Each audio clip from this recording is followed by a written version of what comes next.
어두운 계곡을 걸어갈 때에 해를 두려워하지 않는 하나님 참된 힘의 아버지 하나님 일어섬이 있을 수 있도록 주께서 도우시고 역사해 주시기를 원합니다.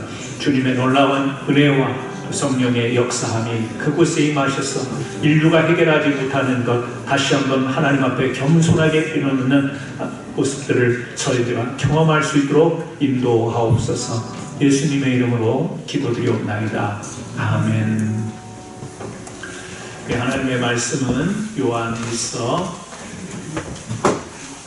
4장 1절 말씀 우리 함께 보시도록 하겠습니다. 요한일서 4장 1절 말씀입니다.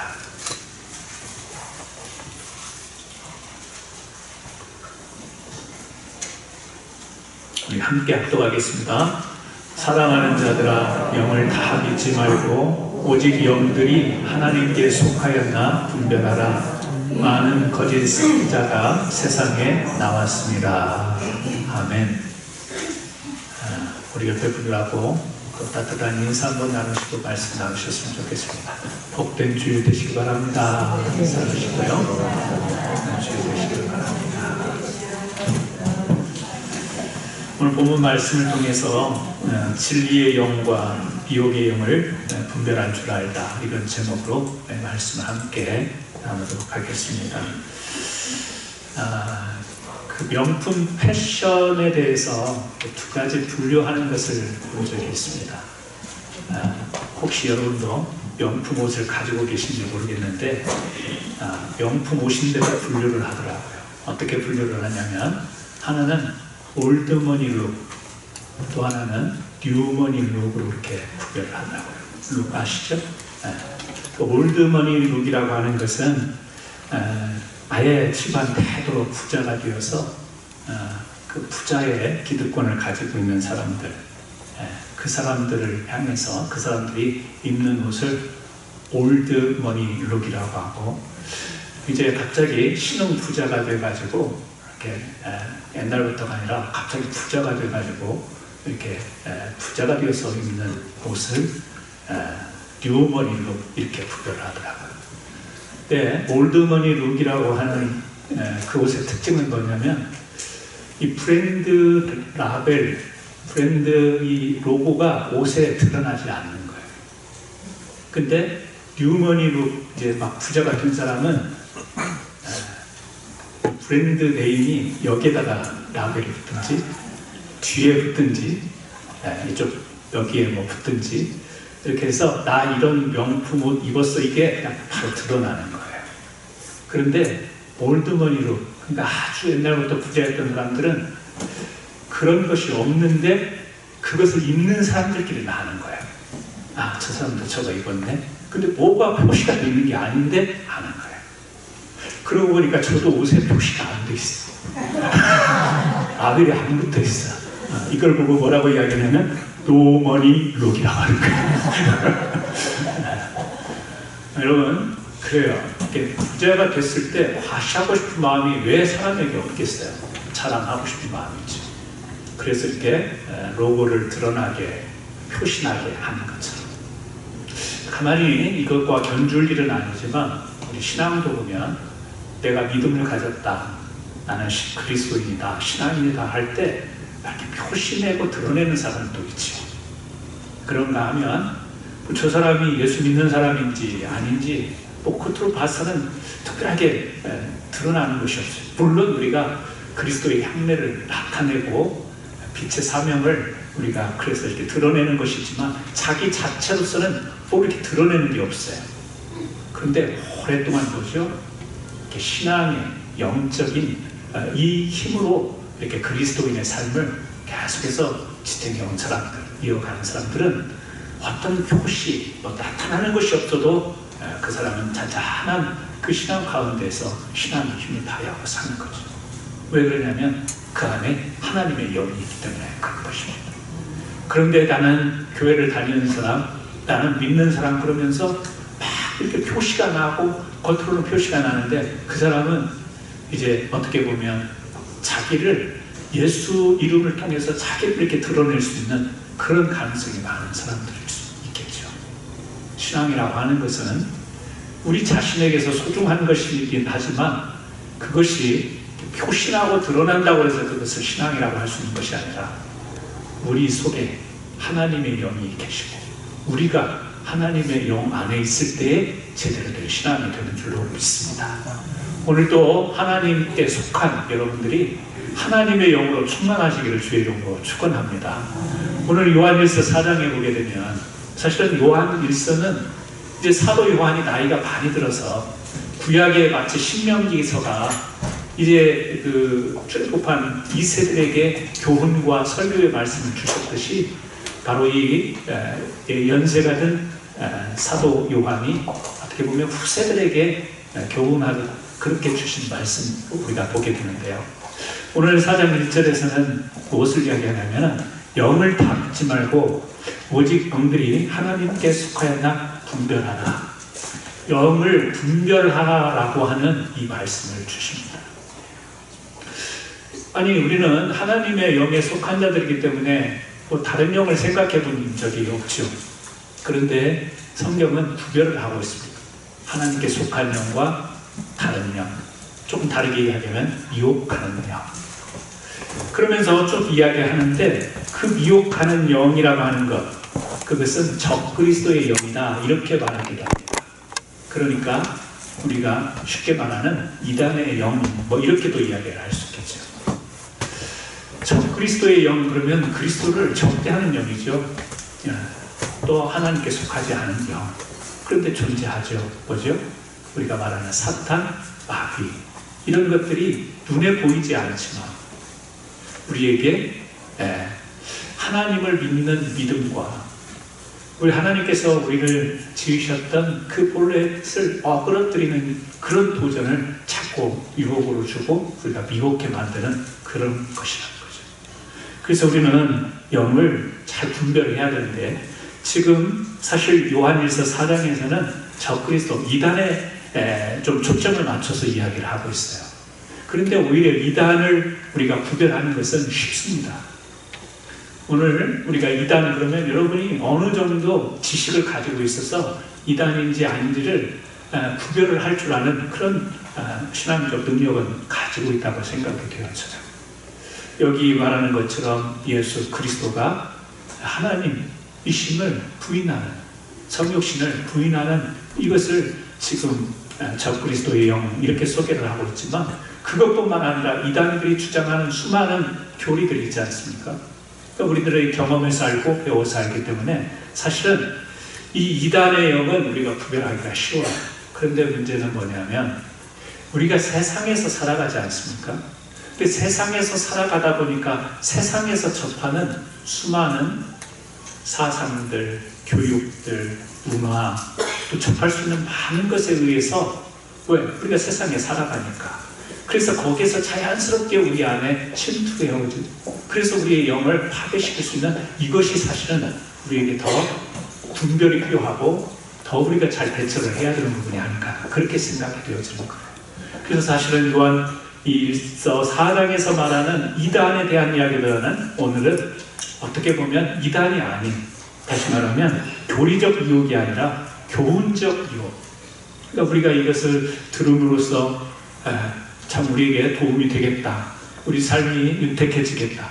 우리 삶이 풍요로워지겠다. 라고 수없이 다가오는 많은 가치, 생각들, 사상들 이것이 사실은 우리가 잘 구별해내야 되는, 분별해내야 되는 그런 내용이라고 하는 것이죠. 사람들은 각자 살아가는 방식이 다 다릅니다. 부부인데도 남편과 아내가 살아가는 방식이 다를 수 있습니다. 또 내가 낳은 자식이지만 내가 사는 방식과 자식이 사는 방식이 다를 수가 있습니다. 살아가면서 각자가 살아가는 방식이 다르죠. 왜 삶의 방식이 이렇게 각자 다른가? 그것은 사람마다 자기가 생각하고 여기는 소중한 가치가 다르기 때문에 그렇습니다. 사람들은 자기 나름대로 이렇게 생각하는 소중한 가치가 있어요. 그래서 어떤 일을 결정할 때 그 결정을 하는 데 있어서 가장 큰 영향력을 끼치는 게 뭐냐면 내가 소중히 여기는 이 가치에 따라서 달라지게 되어 있는 것입니다. 우리가 어떤 소중한 가치를 가지고 살아가느냐는 굉장히 우리 삶의 중요한 부분입니다. 우리 사회가 이제 1인 가구가 자꾸 늘어가면서 앞으로 우리는 살아감에 있어서 각자 도생을 해야 된다, 이런 이야기를 자주 듣기도 하고 책에서도 많이 보게 돼요. 이제 홀로 각자 도생하는 삶. 여러분, 각자 도생이라는 말 아시지 않습니까? 각기 자기가 살아가야 될 방향을 모색해야 된다는 이야기예요. 그런데 이 말의 뜻을 가만히 들여다보게 되면 뭐냐면, 사람은 한데 어우러져서 살아야 되는 거잖아요. 서로 의지하고 신뢰하면서 살아가야 되는데, 이제는 누구도 믿을 수가 없다, 정부도 믿을 수가 없고, 뭐 이렇게 주변에 의지할 대상도 이렇게 점차 사라지기 때문에 내가 나를 위해서 알아서 살아야 된다, 이런 이야기 아니겠어요? 신뢰의 문제가 하나가 있고, 또 하나는 추구하는 가치가 다 다르다 보니까 내가 내 삶을 제하는 데 있어서는 내 길을 찾아야 된다, 이런 생각을 하는 겁니다.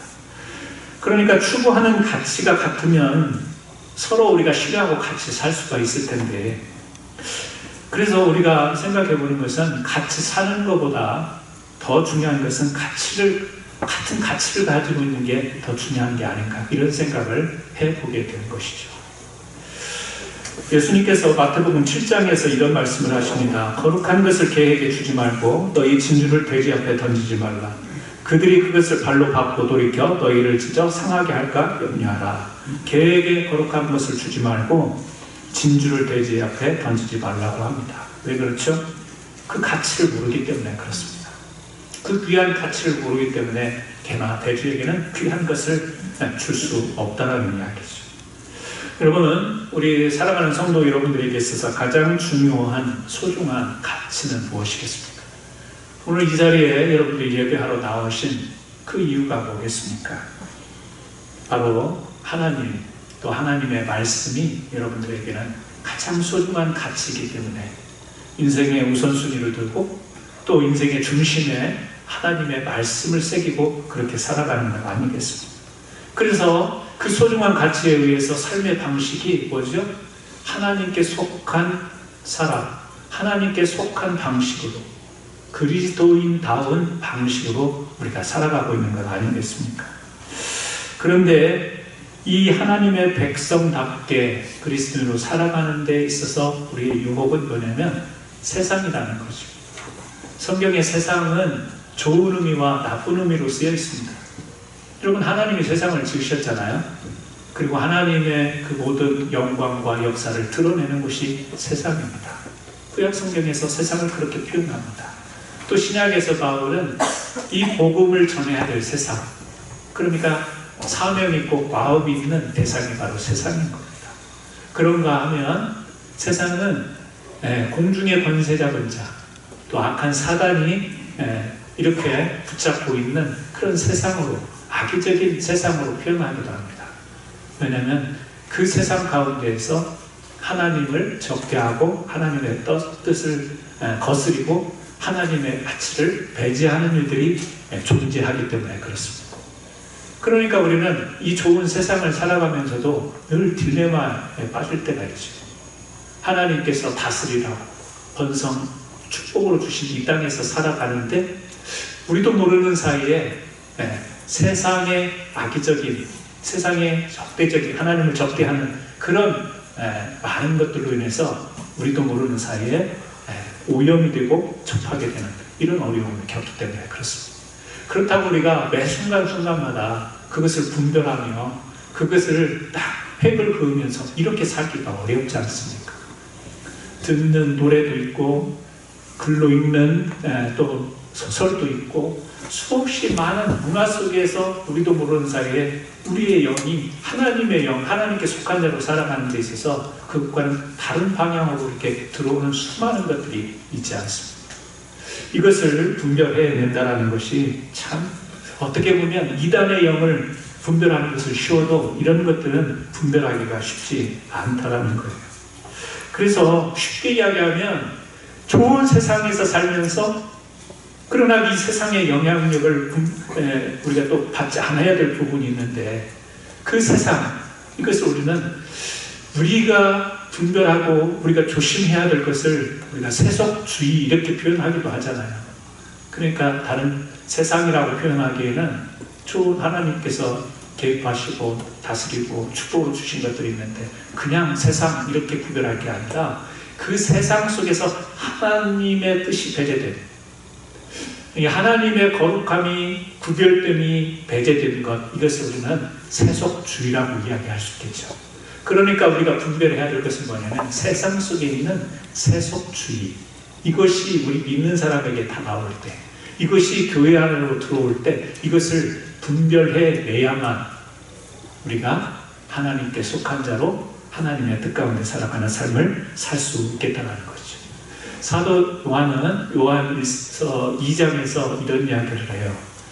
세상을 사랑하는 이 세속주의적 시각의 요체를 이야기하는데 여러분이 잘 아는 것처럼 세 가지를 이야기합니다. 육신의 정욕과 안목의 정욕과 이생의 자랑. 이것을 요한일서 2장에서 사도 요한은 거침없이 이야기를 하는 거예요. 이게 뭐냐? 세상이다. 이게 뭐냐? 세속이다. 이렇게 정리를 해서 우리가 구별하기 쉽게 이야기를 합니다. 여러분, 이미 에덴 동산에서 아담과 하와가 이 사단의 유혹을 통하여 미혹되었잖아요. 이 세 가지 선악과를 하나님께서 다 먹지 말라 했을 때 사단은 유혹을 한 거죠. 근데 미혹이 되어서 보니까 먹음직도 하고 보암직도 하고 지혜롭게 할 만큼 탐스럽게 보였다. 육신의 정욕, 안목의 정욕, 이생의 자랑. 그러니까 이 세속적인 거라는 것은 우리가 어떤 옷을 입고 어떤 사치를 부리고 어떤 겉으로 드러나는 표현되는 것보다는 우리의 마음적인 요소가 성경은 기원이 됨을 이야기를 하고 있는 거죠. 그러니까 우리가 무엇을 분별해야 되냐면 세상과 교회를 우리가 분별하고 예배와 예배를 드리기 무당의 어떤 붓을 구별하는 게 아니라 세상 속에서 그리스도로 살아가면서 내 안에 들어있는 내 마음, 이것을 분별할 줄 알아야 될 것이죠. 저거는 이렇게 눈에 보여서 우리가 손으로 지적하면서 분별할 수 있는 그게 아니라 내 안에 있는 마음을 분별하는 것, 이것이 얼마나 중요한지 모르겠다라는 것입니다. 요한일서 2장 17절에 이 세상도 그 정욕도 지나가되 오직 하나님의 뜻을 행하는 자는 영원히 거하느니라. 세상, 그 정욕, 묶어서 이야기를 해요. 세상 자체가 나쁜 게 아니라요, 이 세상 속에서 어떤 가치를 가지고 살아가느냐는 거야. 그것이 모든 욕심에 탐욕에 이끌려서 살아가는 그 세상적인 삶은 세속인데 그 세속은 이제 지나간다.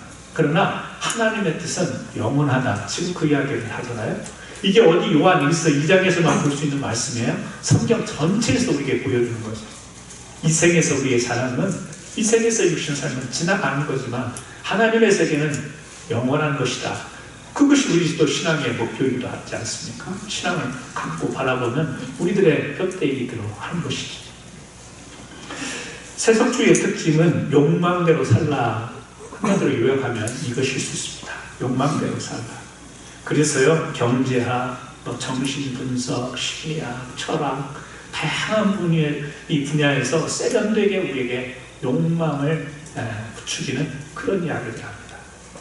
어떻게 대놓고 그냥 욕망을 욕심대로 탐욕적인 삶을 살아라 이렇게 말은 하지 않지만 그 논리를 가만히 들어보면 결국에는 우리 인간이 가지고 있는 그 욕망, 이것을 표출하면서 사는 것, 이것을 이 세상에서 마치 우리 사람이 사람답게 사는 것처럼, 사람이 행복하게 사는 비결처럼 이야기를 한단 말이죠. 여러분이 잘 알고 계시는 프로이드는 억압에서 자유라는 이 단어를 사용해요. 그 사람이라고 하는 존재가 억압을 받는 존재인데 그 억압으로부터 우리가 탈출하고 벗어나야 되는 자유. 근데 사실은 굉장히 학구적으로 이렇게 써있지만 요약해보면 그건 뭐냐면 그런 이야기예요. 자기가 원하는 대로 자기의 욕망 그거 누르지 말고 그것을 펼치면서 살아라. 물론 좀 건전한 의미에서의 이야기라고 저는 그렇게 생각을 하지만 이런 이야기를 들을 때 그렇잖아요. 가만히 생각해 보면 우리가 사는 세상의 삶이 억압된 삶이 참 많다고 느껴지기 때문에 그렇습니다. 내 마음대로 살 수 있는 삶이 어디 있어요, 여러분? 다 제한받고 또 내가 하고 싶어도 하지 못하는 그런 굴레 속에서 살아가는데, 이런 이야기를 듣다 보면 그래, 한 번쯤은 뭐 이렇게 일탈해보고 싶은 막 충동도 생기고요, 마음도 생기는 것이죠. 리처드 도킨슨이라는 사람은 이기적인 유전자를 이야기합니다. 사람의 이 의지가 아니라 사람의 DNA에 의해서 모든 행동이 결정된다, 이런 이야기예요. 그러니까 사람은 어떤 일을 할 때 자기가 생각하고 판단하고 분별해서 의지를 가지고 이렇게 하기보다는 이미 정해진 내 몸의 체질, DNA, 이것에 의해서 움직여진다, 그런 이야기를 합니다. 그러다 보면 의지, 분별, 이게 사라지다 보면요, 선악이 사실은 사라져버린 거예요. 내가 의지를 가지고 이렇게 분별하고 판단하는 게 아니라 그냥 내 몸이, 체질이 내가 그렇게 됐으니까 그렇게 행동해버리는 것이잖아요. 그러니까 뭐 과학적이든 생물학적이든 이런 이론들을 가만히 듣다 보면 우리도 모르는 사이에 억압되어 있고, 또 내 행동에 있어서 내가 어떤 책임을 탈피해서 내가 원하는 대로의 삶을 추구하는 그런 것을 생각해 보게 되는 겁니다. 잘 아시는 니체는 자유란 나를 아는 사람에게서 떠나는 것이다. 여러분, 자유로 여러분 좀 떠나고 싶죠? 여행 가고 싶죠? 왜? 여행지 가면 텍사스 사람을 만날 일이 별로 없으니까. 그러니까 가까운 데 가면 만나요. 가까운 데 가는데 먼 데 가면은 캔사스 잘 아는 사람들을 만날 확률이 낮아요. 근데 캔사스에 사는 사람을 한국에서도 만나고요, 유럽에서도 만나더라고. 예. 한국 뭐 세계 20곳이 있어요. 예. 깜짝깜짝 놀랄 때가 있어요. 오, 이 사람을 여기서 만나다니, 이런 경우가 있잖아. 인천공항에서도 만나고요, 유럽 공항에서도 만나고 그래요. 그러더라도 아는 사람에게서 벗어나고 싶은 그런 우리 마음이 있을 때가 있죠. 왜 그렇죠? 좀 배반감인데, 나를 아는 사람이 없으면 내 행동이 자유로울 수 있잖아요. 저도요, 이렇게 막 빨간 티에 반바지 입고 막 활보하고 싶을 때가 있어요. 근데 교인들이 보면 안 되고, 캔사스 사람들이 저 캔사스 안장의 목사가 저러고 다니라 그러면 안 되니까 그럴 수가 없잖아요. 저도 그러고 싶을 때가 있다니까요. 그러니까 사람이 자유롭게 살고 싶지만 그렇게 살지 못하죠. 그런데 그런 이야기예요. 자유를 좀 가져봐. 자유를 좀 가져봐. 그래서 나를 아는 사람으로부터 한번 떠나봐. 그런 생각이 자유와 해방감, 스트레스 해소는 될 수 있지만 사람은 거기에 멈춘 존재가 아니에요. 그러다 보면 일탈을 하게 되는 거죠. 그러다 보면 실수하는 것이고, 그러다 보면 죄에 가까운 데로 나가게 되는 것이 사람이기 때문에, 그렇게 탁탁 자기 절제를 하고 자기의 어떤 규범 안에서 도덕과 윤리와 이 안에서 살아간다는 것이 사실 그렇게 쉬운 일이 아니라는 거죠. 사람의 존재가 그런 거예요. 여러분은 우리가 이렇게 세상을 살다 보면 많은 책들을 보게 되고, 요즘에는 미디어를 통해서 많이 듣게 되고, 나에 대해서 이야기할 때는 위로가 되기도 하고 힘이 나기도 하고 도전할 마음이 생기기도 하는 수많은 것들을 우리가 들어요. 그런데 그런 것들이 가만히 보면 하나님의 가치와는 자꾸 인간을 부추기는 가치로 타겟이 되어서, 그것이 하나님의 가치와 세속적 가치로 구별을 못하게 만들면서 나라고 하는 존재를 자꾸 위로하고 부각을 시키는데, 그것이 하나님의 뜻과는 멀어진 그런 가치를 우리도 모르게 심어둔다면, 여러분, 우리가 그것이 굉장히 위험한 것이고 그것을 분별해야 되는 점이라는 거죠. 오늘 조금 좁혀서 이야기를 하고 싶은데요, 너무 이게 넓으니까, 세속주의, 세속적 가치의 핵심, 그것은 결국에 하나님께 예배하는 것을 부인하는 겁니다.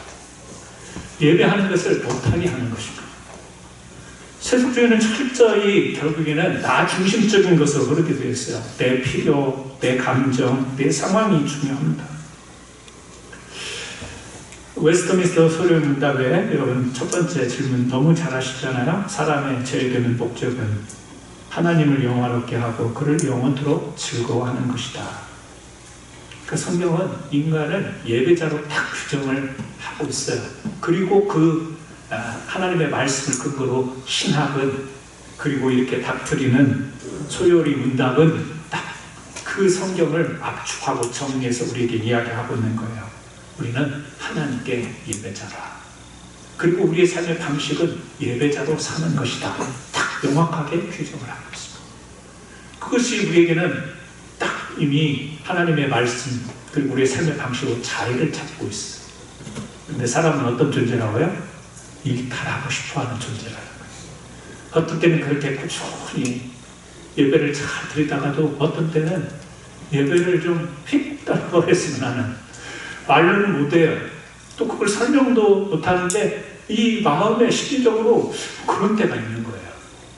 교회를 꾸준히 충성되게 섬겼는데 어떤 때는 교회를 한번 휙 떠나보고 싶은 마음이 생길 때도 있어요. 이유가 뭐예요? 뚜렷한 이유를 말하기는 어려운데, 그런데 뭔가 좀 이렇게 벗어나고 싶고, 교회가 뭐 억압을 준 것 같지도 않은데 뭔가 억압이 쌓이는 것 같아서 이렇게 자유를 향해서 떠나고 싶고, 그러면서 점차 우리에게 구체적으로 다가오는 것이 뭐냐면 예배에 관한 생각입니다. 오늘날 우리는 늘 매주 이렇게 정기적인 예배를 통해서 예배를 드리고 예배자의 삶을 살기 때문에 우리에게는 해당이 안 될 것 같지만, 여러분 안에 있는 그 마음 속에, 우리 살아가면서 우리에게도 정욕적인 마음이 있고 안목의 정욕도 있고 이생의 자랑도 있는 그 인간의 본성적인 그 욕망 안에서 우리의 예배의 마음은 어떻게 버티고 있는가를 한 번쯤은 잘 우리가 살펴볼 필요가 있는 것이죠. 왜 이것을 살피지 않으면 예배를 드리면서도 참여한 하나님께 온전히 나아가는 예배를 드릴 수가 없고요. 예배를 드리면서도 이 예배의 중심이 은혜에 있는 거예요. 여러분, 당연한 말 같지만 은혜라고 하는 것은 하나님이 우리에게 부어주시는 거잖아요. 그런데 내가 그 은혜를 사모하면서 은혜의 자리로 나가면서 은혜를 구하는데 하나님을 구하는 게 아니라 내게 필요한 은혜를 구하는 예배를 드리는 거예요. 내 마음이 속상해요. 내 마음이 힘들어요. 내 마음이 우울해요. 하나님 은혜로 이 마음을 녹여주시고 가라앉혀주세요. 오늘 그렇게 기도합니다. 하나님은 그렇게 해주실 수 있는 분이기 때문에. 그런데 가만히 생각해보면 예배를 드리면서 하나님께 영광을 돌리는 예배가 아니라 오늘도 내 마음 위로하러 온 거예요. 그리고 예배를 드리면서 내 상황과 내 처지를 한탄하면서 그 마음에 은혜를 채우려고 하는 거예요. 여러분, 하나님은 여러분의 마음을 아셔서 은혜로 여러분의 마음을 붙잡아 주시고 터치하시고, 그래서 우리가 눈물도 나고 감격도 하고 감동도 해서 또 힘이 나서 가게 돼요. 맞습니다. 그런데 우리가 드리는 예배의 초점은 은혜가 아닌 거예요. 뭐예요? 하나님이신 거죠. 하나님께 예배를 드려야 하는 거죠. 그래서 찬양도 우리가 이야기하지만, 전에도 이야기를 나눴지만, 요즘에는 찬양 그러면 듣는 것에 은혜를 받잖아요. 예배 때 찬양은 불러서 이 찬양을 들으시는 분은 하나님이셔야 되는데, 우리는 전화기로 듣고 또 TV로 듣고 뭐 여러 가지 매체를 통해서 들으면서 찬양을 들으니까 마음이 안정이 돼요. 찬양이 주는, 우리 사람에게 주는 유익이 될 수는 있어요. 찬양을 통해서 우리의 마음이 좀 안정이 되고 위로를 받고 힘을 얻는 것, 그 찬양이 우리에게 주는 힘이에요. 맞습니다. 그러나 예배에 있어서 이 찬양은 듣는 게 아닌 거예요. 예배에 있어서 찬양은 불러야 되는 거예요.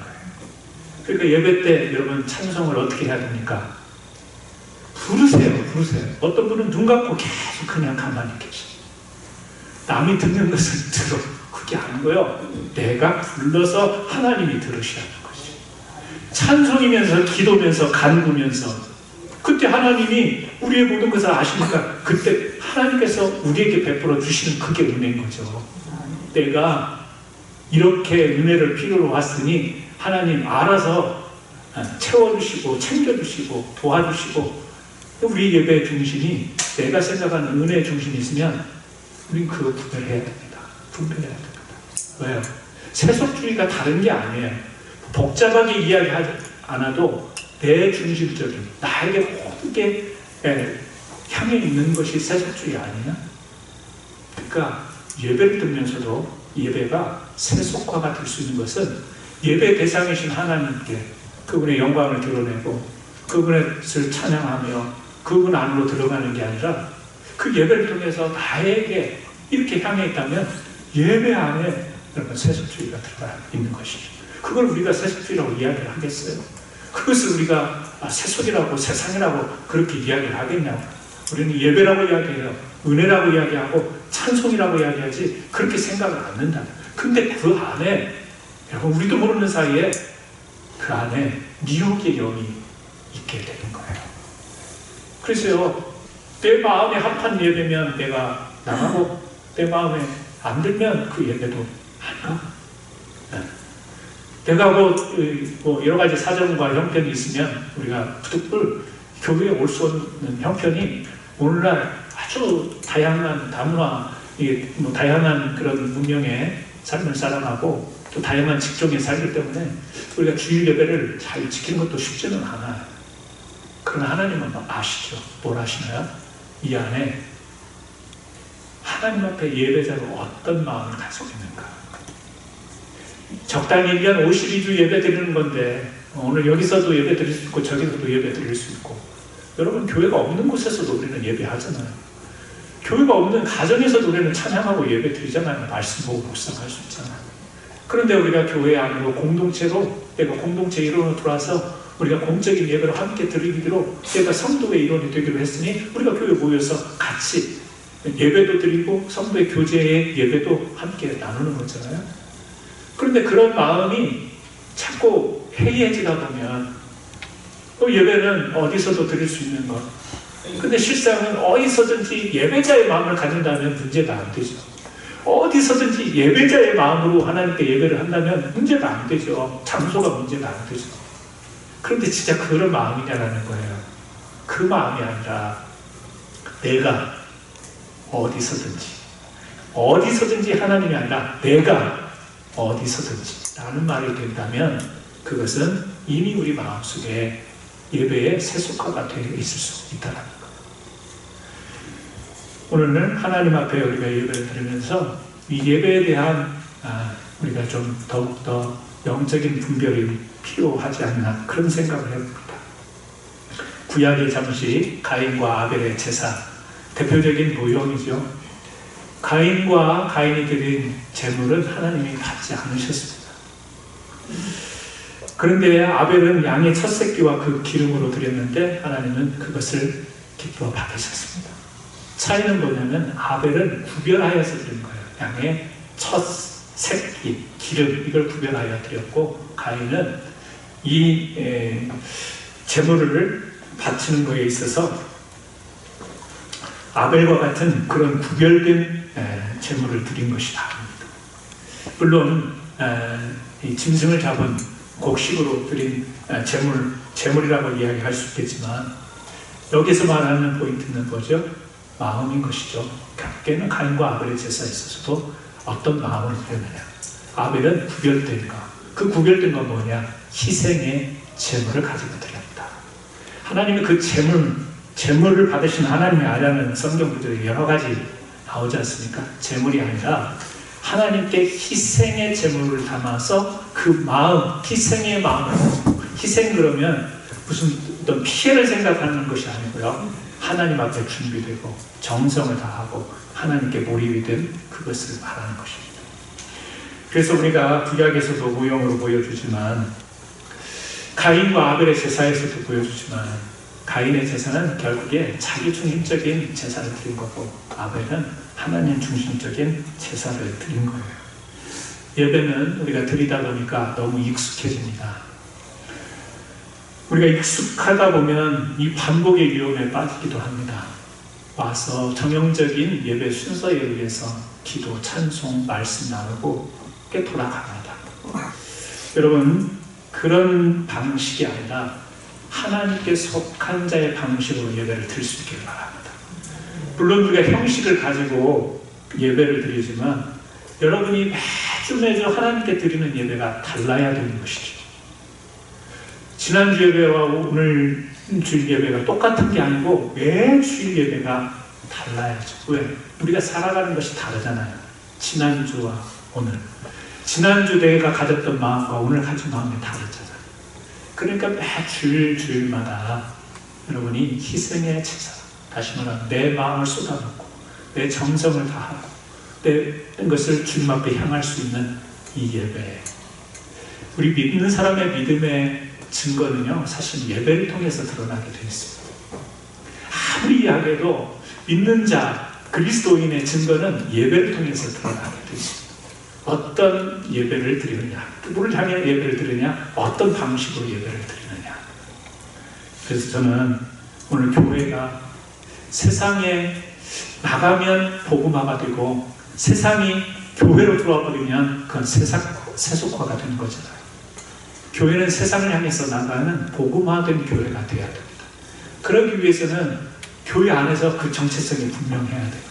예배자들이 모여서 예배하는 자들이 하나님의 복음을 들고 세상을 나가는 이 복음화가 되어야 되는 것이지, 교회에서 예배자들이 모여서 예배를 드리는데 세상이 교회 안으로 성도의 마음으로 들어와서 세속화가 된 예배와 교회가 되어버리면 오늘날 이것이 많이 흐트러져 있고 이 분별이 없다 보니까 교회가 무슨 회사 같습니다. 교회가 무슨 백화점 같습니다. 다시 말하면 소모하는 이 소비자들이 모여서 소모해버리는 것 같아요. 예배 한번 드리면 그날 그냥 소비해버리는 것 같아요. 네. 헌금 드리면서 무슨 값을 지불하듯이 하나님 받습니다 하고 그냥 교회 와서 누릴 거 누리고 만날 사람 만나고 소비해버리는 그런 형식의 세속화가 되어버리는 교회 있습니다. 존재합니다. 지금 위험합니다. 이런 때에 다시 한번 사도 요한을 통해서 후세들에게 교훈으로 주는 이 말씀을 오늘 우리가 붙잡고 이단 분류는 쉽지만 내 안에 들어있는 이 세속의 문제를 잘 정리하셔서 하나님께 속한 진리에 속한 믿음의 사람들로 살아가시기를 주의 이름으로 축원합니다. 같이 한번 기도하시겠습니다. 하나님, 그렇습니다. 내 안에 하나님의 영이 있는데 또 미혹해하는 영이 우리를 침투해 와서 하나님을 믿고 예배자로 사는데도 불구하고 내 마음속에서는 계속 내 중심적이고 내가 무엇이 되어야 되며 내게 무엇이 채워져야만 되는 그런 신앙생활을 갈망한다면 하나님, 다시 한번 겸손하게 하나님의 사랑과 긍휼로서 하나님의 영으로서 다시 한번 거듭나게 하시고 우리로 하여금 참다운 그리스도인답게 살게 하옵소서. 우리 같이 이 시간 짧지만 같이 한번 기도드리겠습니다. 하나님 아버지, 감사합니다.